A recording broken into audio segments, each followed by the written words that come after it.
Bonjour, nous allons débuter ce premier tutoriel consacré à Shotcut. Shotcut, c'est un logiciel de montage vidéo gratuit, très performant. Vous avez ici le visuel de Shotcut lorsque vous ouvrez ce logiciel. Donc première chose à faire là, c'est de définir ici le projet. Première chose à définir, c'est le dossier, c'est-à-dire l'endroit où vous allez stocker l'ensemble de vos médias. Quand je dis médias, c'est les vidéos, ça peut être aussi du texte, ça peut être des images. Donc voilà, vous allez définir ici donc, le dossier. Moi j'en ai défini un ici, vous pouvez définir vous l'environnement qui vous convient. D'accord? Il suffit de cliquer sur cette fenêtre pour définir le lien directement avec ce dossier. Ensuite, vous avez ici le nom du projet. C'est le projet, c'est le nom de votre vidéo, c'est-à-dire de votre court-métrage.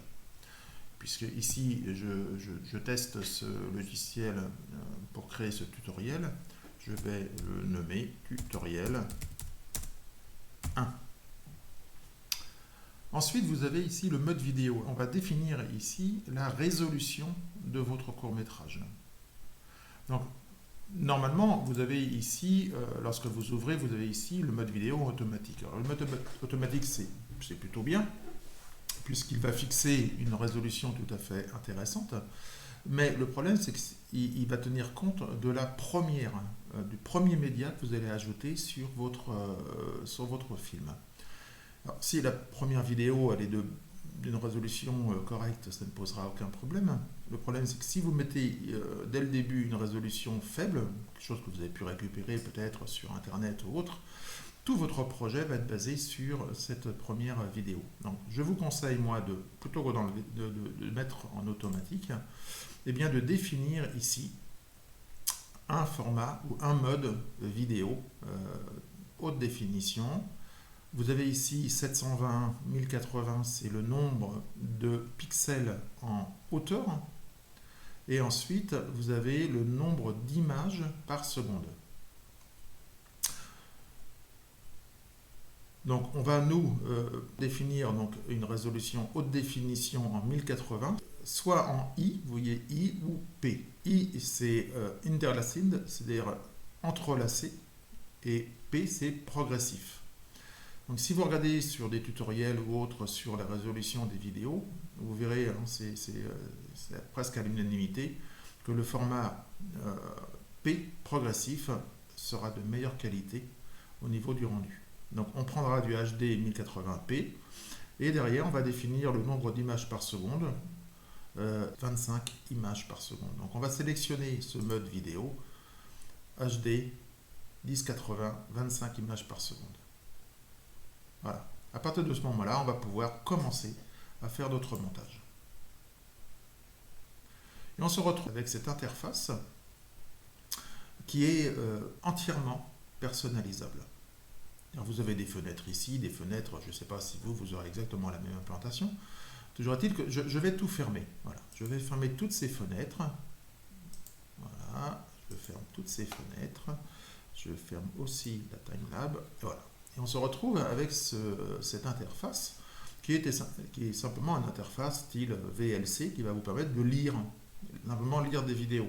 Vous avez avec lecture, avance, etc. Donc vous avez vraiment là un lecteur. Alors bien sûr, ce lecteur ne suffira pas à faire du montage vidéo. Donc on va se servir de tous ces outils là que vous avez ici, que vous pouvez retrouver bien sûr ici. Pour les 3 premiers, vous les retrouvez ici. Et pour les autres, vous les retrouvez dans Affichage. Propriétés récentes, liste de lecture, terminal, etc., etc. Donc on va voir un petit peu à partir de ces outils-là, lesquels vont nous servir. Bien, alors pour faire du montage vidéo, la première chose qu'il faut absolument, c'est ce qu'on appelle la timeline. La timeline, c'est simplement un endroit, un axe des temps, qui va nous permettre de faire du montage, c'est-à-dire intégrer des médias pour construire notre vidéo.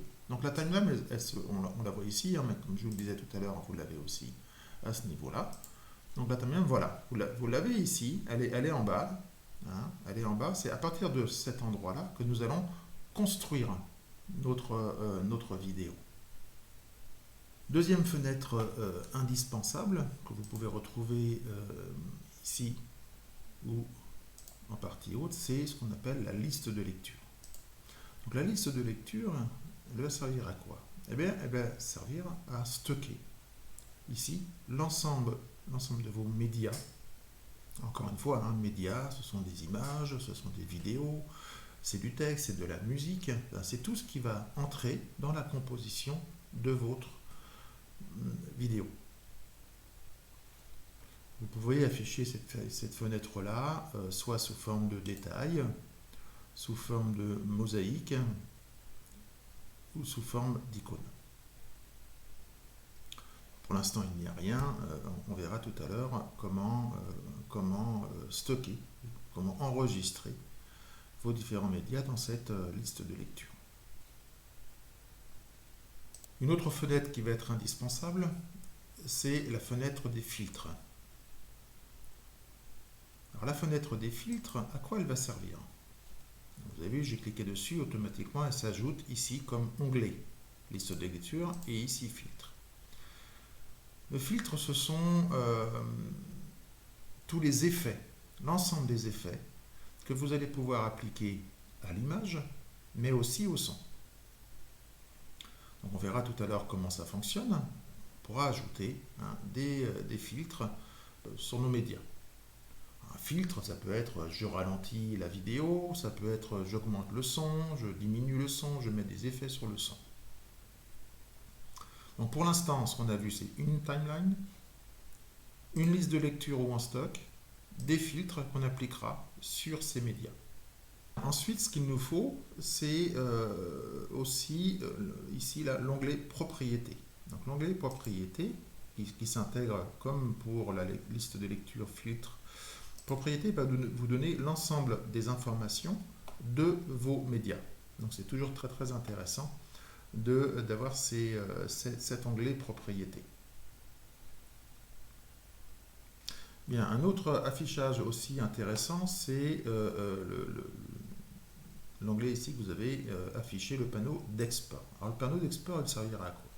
Quand vous allez créer votre vidéo dans la timeline et que vous allez l'enregistrer, vous allez enregistrer un projet au format MLT, comme vous le voyez ici. Le format MLT n'est lisible qu'à partir de Shotcut. C'est-à-dire que si vous voulez le distribuer, le mettre en ligne, vous ne pouvez pas donner ce format-là, c'est pas possible. Donc il faudra l'exporter avec des caractéristiques bien définies qu'on verra un petit peu plus tard, qui sont ici. Donc propriété, liste de lecture, filtre, exporter. Un autre affichage qui peut être intéressant, c'est l'affichage tâche, qui est ici. Donc l'affichage tâche, sa place n'est pas vraiment ici, donc on va la prendre et on va l'emmener directement à ce niveau-là, comme ça on l'aura ici en onglet. Et il est directement lié à exporter, c'est-à-dire que quand vous allez exporter, donc le logiciel va travailler, va compresser, va exporter dans le format que vous avez choisi.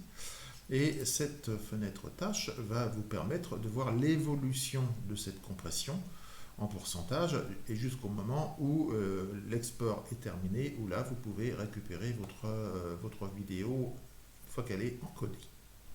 Bien, un autre affichage qui peut aussi être important, c'est cet affichage-là crête-mètre. Crête-mètre, qui s'affiche ici, va vous permettre, comme le propose Audacity, de savoir le niveau de votre son, de votre média audio, et voir si au niveau si vous n'écrétez pas trop et s'il faut soit augmenter, soit limiter le son.